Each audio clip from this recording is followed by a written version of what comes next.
طوفانی بارشوں اور سیلاب نے تباہی کی دردناک داستانیں رقم کر دی۔ گزشتہ 24 گھنٹوں میں مختلف حادثات میں مزید 73 افراد جاں بحق ہو گئے۔ رواں سیزن مرنے والوں کی تعداد 903 ہو گئی۔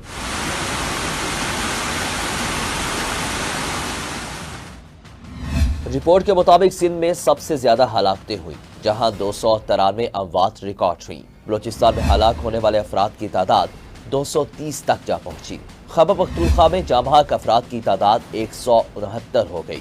پنجاب میں 164، گلگت بلتستان میں 9 اور آزاد کشمیر میں 37 افراد زندگی کی بازی ہار گئے۔ ملک بھر میں 386 مرد، 191 خواتین جبکہ 326 بچے اب تک جاں بحق ہوئے۔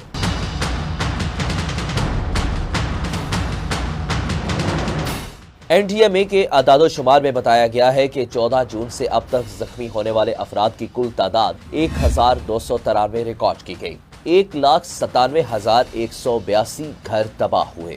130 پلوں اور 3,037 کلومیٹر سڑک کو نقصان پہنچا۔ محکمہ موسمیات نے 24 سے 26 اگست کے دوران سندھ، جنوبی پنجاب، جنوب، شمال مشرقی بلوچستان اور خیبر پختونخوا میں کہیں کہیں موسلادھار بارش کی پیشگوئی کی ہے۔